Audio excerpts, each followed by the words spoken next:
हे friends, स्वागत है आप सभी का movie stock movie explain channel पे, जिस पर आज मैं रिकैप करने वाली हूँ मोनार्क लेगेसी ऑफ मॉन्स्टर के एपिसोड 4 को। तो चलिए अब आपका टाइम बिल्कुल भी ना वेस्ट करते हुए शुरू करते हैं इस वीडियो को, वो भी स्पॉइलर वार्निंग के साथ। लेकिन उससे पहले मेरी एक छोटी सी रिक्वेस्ट, वीडियो को लाइक, शेयर और चैनल को सब्सक्राइब करने की।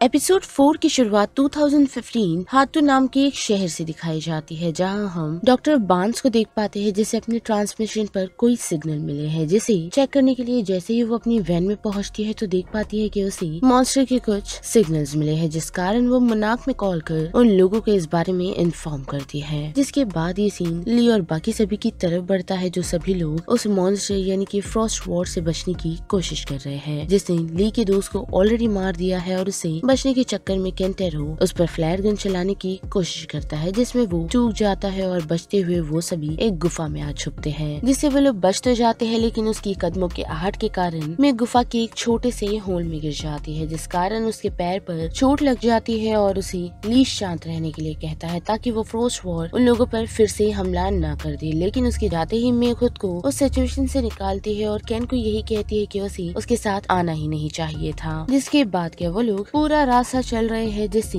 मैं काफी चिड़ी हुई है और उसे जल्द से जल्द इस लोकेशन से निकलना है, लेकिन उन लोगों के पास कोई भी रास्ता नहीं है इस लोकेशन से निकलने के लिए। साथ ही केट उन लोगों को कहती है कि अभी तो सुबह है और अगर रात हो गई तो उनके लिए ठंड और बढ़ सकती है। साथ ही उन लोगों के पास न खाना है और न पानी, जिससे वो लोग जल्दी अपना दम तोड़ सकते हैं। जो बातें सुनकर केंटेरो उन लोगों को बताता है कि उसने यहाँ आते हुए 2 घरों को देखा था, जिस कारण ली ये बात केट और मे से भी कंफर्म करता है, यही सोचते हुए कि शायद केन को हेलुसिनेशन हो रहे हैं। लेकिन मे और केट उसे यही कहते हैं कि उन लोगों ने ऐसी कोई भी जगह नहीं देखी, पर केंटेरो मे को यही कहता है कि उसने वो जगह देखी है तो वो सभी लोगों से सच कहे। लेकिन मे उन लोगों से यही कहती है कि उसने ऐसी कोई भी जगह नहीं देखी है। पर एनी हाउ वो लोग केन की बात सुन उसी लोकेशन की तरफ बढ़ रहे हैं, जहाँ उन लोगों को कोई भी उम्मीद नजर नहीं आ रही, जिस कारण केंटेरो उन लोगों को दूसरे डायरेक्शन की तरफ चलने के लिए कहता है, पर वो सभी तो सामने से निकल रही लाइट देखने में काफी बिजी है और साथ ही उन लोगों का ये भी मानना है कि उन्हें उसी लाइट की तरफ बढ़ना चाहिए, जिसे देखकर ही केंटेरो उन सभी को यही कहता है कि वो जगह काफी ही दूर है और उसने जो जगह देखी है वो पास ही में, तो उन्हें उसी लोकेशन की तरफ बढ़ना चाहिए। लेकिन मैं उसे चुप रहने के लिए कहती है और यही बताती है कि वो ये सारी चीजें हेलुसिनेट कर रहा है, तो प्लीज अपना मुंह बंद रखे।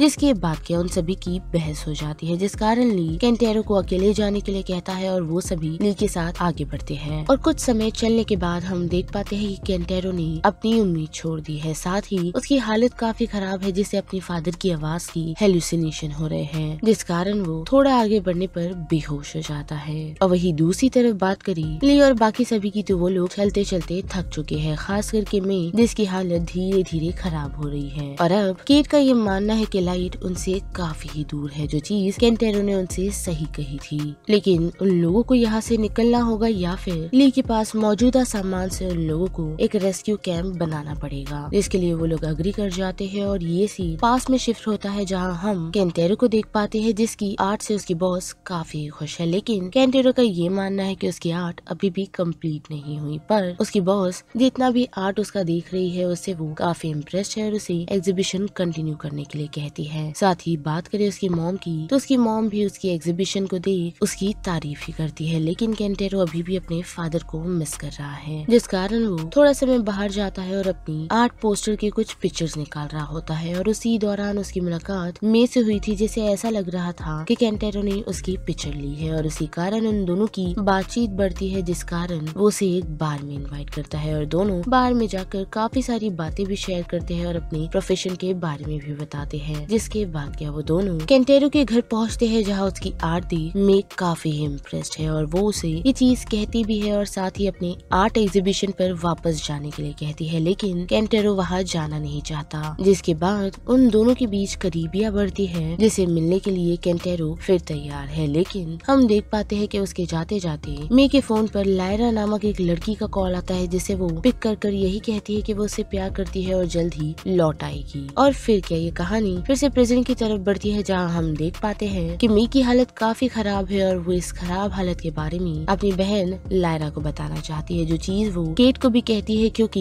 लैरा के बारे में केंटेरो को कुछ भी नहीं पता। साथ ही वो उसे एक एडवाइस भी देती है कि अगर उसे कुछ हो गया तो उसे मे और ली को छोड़कर खुद का बचाव देखना चाहिए। लेकिन हम देख पाते हैं कि केट अभी भी हार नहीं मानी और उसे भरोसा है कि मे ठीक हो जाएगी क्योंकि उन लोगों ने उसके लिए कैंप और बॉन फायर लगाया हुआ है। साथ ही उन लोगों के पास बॉन फायर के लिए और पेपर्स नहीं तो केट अपने फादर की कीमती एक्सपेरिमेंट और उनके कुछ पेपर्स को जलाने के लिए को इजाजत दे देती है। लेकिन जैसे ही आग बढ़ती है तो हम देख पाते हैं कि फ्रोस्ट वॉर उन लोगों की तरफ अटैक करता हुआ बढ़ता है, जो आते ही उन लोगों पर नहीं बल्कि उस आग को एब्सॉर्ब कर लेता है। अब वही बात करें डॉक्टर बार्न्स की तो हम देख पाते हैं कि वो मोनार्क में कॉल कर उन सभी को यही बता रही है कि उसने जो रेडिएशन नोटिस की है वो सैन फ्रांसिस्को जैसे है, यानी कि लास्ट टाइम जैसे गॉडजिला का अटैक हुआ था ठीक वैसे ही, जो उनके लिए काफी खतरा हो सकता है। जो सारी चीजें नटालिया सभी लोगों को बता ही रही होती है तो उतने में हम टिम को देख पाते हैं जो सभी लोगों को ये बताता है कि उन्हें बिल की रिसर्च चाहिए जिससे वो लोग मॉन्स्टर के बारे में और जान सकते हैं और उस पर अपना मे बी कंट्रोल बना सकते हैं या फिर उनसे बच सकते हैं। अब वही हम देख पाते हैं कि ली मॉन्स्टर को चकमा देने का डिसाइड कर रहा है जिसमें वो लोग बुरी तरह फेल होते हैं और मॉन्स्टर उन लोगों की तरफ अटैक करने के लिए बढ़ता है। और वही हम केंटेरो को भी देख पाते हैं जिसे होश आ चुका है और वो चलते हुए दो घरों की तरफ आ पहुंचा है, यानी कि वो उसका इल्यूजन नहीं है। और साथ ही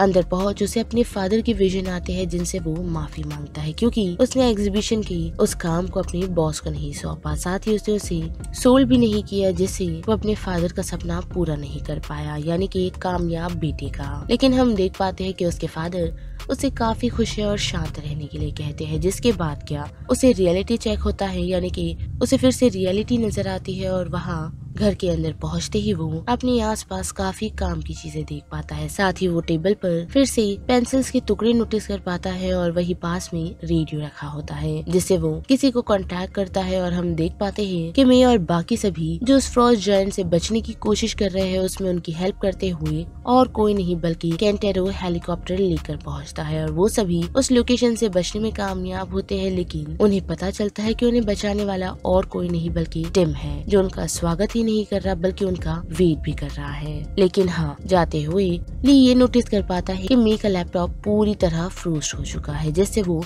चिढ़ गया है। और यहाँ पर मोनार्क लेगेसी ऑफ मॉन्स्टर के एपिसोड 4 का रिकैप खत्म होता है, जिस बारे में आप सभी की क्या राय बनती है उसे लेकर आप मुझे कमेंट सेक्शन में बता सकते हो। साथ ही वीडियो पसंद आया तो वीडियो को लाइक शेयर और चैनल को सब्सक्राइब करना मत भूलिएगा। बाकी मैं मिलूंगी आपको फिर किसी मूवीज या सीरीज के रिकैप के साथ। तब तक के लिए आप movie stock movie explain channel की बाकी वीडियोस को एंजॉय कीजिए। Till then bye.